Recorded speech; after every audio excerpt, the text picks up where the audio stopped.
La metodología de entrevista para la enseñanza remota en sesiones de aula virtual. En esta metodología, el docente no está solo, sino que está acompañado de una o dos personas invitadas y expertos en un tema.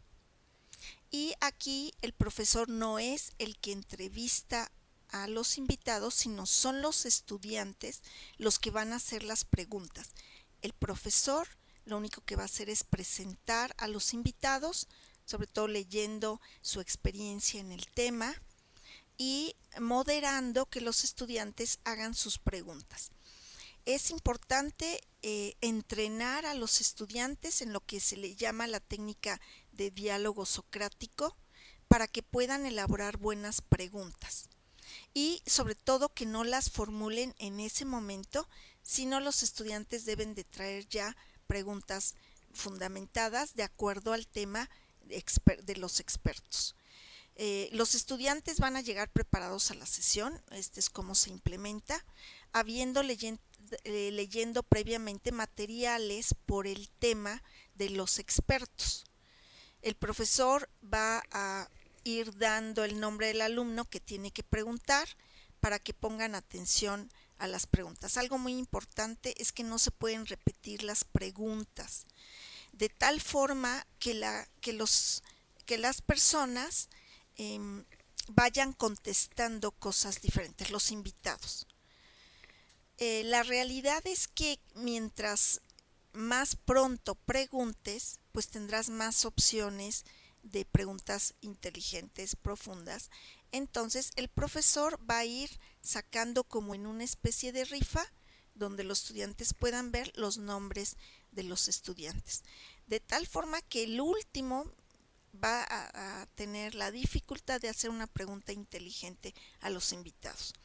Aquí es muy importante que los entrevistados sean muy concretos para que todos puedan preguntar. Entonces, más que una entrevista, es como un interrogatorio inteligente que van a hacer los estudiantes. Y aquí muy importante es que no se pierde la atención del estudiante, porque como no pueden repetir la pregunta, si el profesor dice eso ya lo preguntaron, eso ya lo contestaron, pues significará que el estudiante ha perdido el hilo de la entrevista. El maestro lo que tiene que hacer es dar materiales de lectura sobre los temas que van a hablar los invitados y el maestro va a ir moderando esa sesión de preguntas y respuestas. Es recomendable que haya dos invitados porque pueden ser muchas preguntas. Si tengo un grupo de 20, 30 estudiantes, pudieran ser demasiado preguntas para una sola persona y entonces por eso está bien que vayan uno o dos.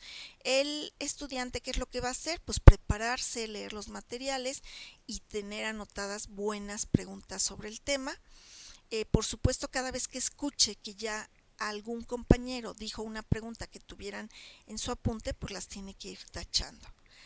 Lo más interesante es, mientras más interesante sea la pregunta, mejor y mayor será la calificación. En este sentido, la evaluación cuenta la asistencia al aula. Es importante hacerles entender que hay invitados y que pues va a ser una clase muy interesante.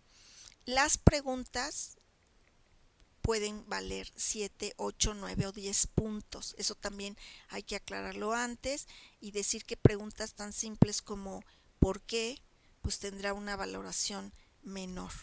Y por supuesto, mientras más pronto yo pregunte, pues más oportunidades tengo de sacar las preguntas más profundas.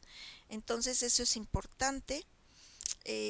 Puede ser que no dé tiempo de pronto de que todos pregunten. Entonces, si vemos que faltan 10, 15 minutos para terminar la sesión, porque las preguntas han sido muy interesantes, las respuestas de los invitados se han alargado, entonces les piden que antes de salir del aula pongan su nombre y que elijan su mejor pregunta y que la dejen en el chat. Y pues para que finalmente todos tengan la posibilidad de llevarse una calificación. Una pregunta improvisada o una pregunta que no se expone, pues tiene una calificación reprobatoria. ¿A qué me refiero? Si el alumno llega sin preguntas, significa que no leyó el tema y que puede ser que pues simplemente se conectó. Entonces, si yo saco el papelito de Luisa y le digo, Luisa, haz tu pregunta, y no sabe y la improvisa y está nerviosa, le digo, bueno, ok, y el que sigue, y el que sigue, y el que sigue. Y tiene una calificación reprobatoria para esa actividad, por supuesto, no para el resto del curso.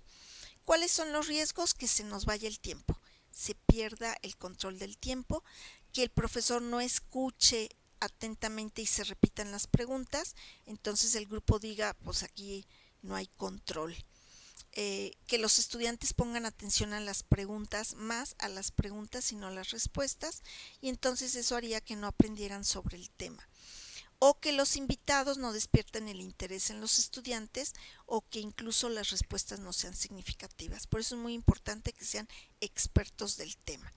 Por eso hay que acotar un poco el tema, que no sea demasiado grande, sino un tema corto, pero que se le pueda sacar mucho provecho. ¿Cuándo se utiliza? Cuando el tema requiere sustentarse en ejemplos y vivencias de expertos.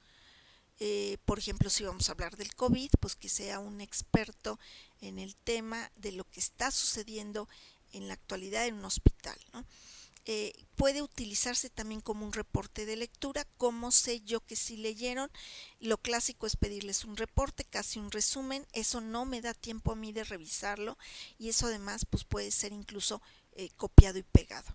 No se recomienda esta dinámica con grupos de más de 15 alumnos, porque si no es muy cansado escuchar. A lo mejor podríamos hacer 2 sesiones para que fuera mucho más interesante. También se puede cambiar la mecánica, pidiéndole a 2 o 3 estudiantes. Yo aquí recomiendo los que vayan más atrasados en mi clase, les voy a pedir que ellos preparen la clase y que ellos sean los entrevistados.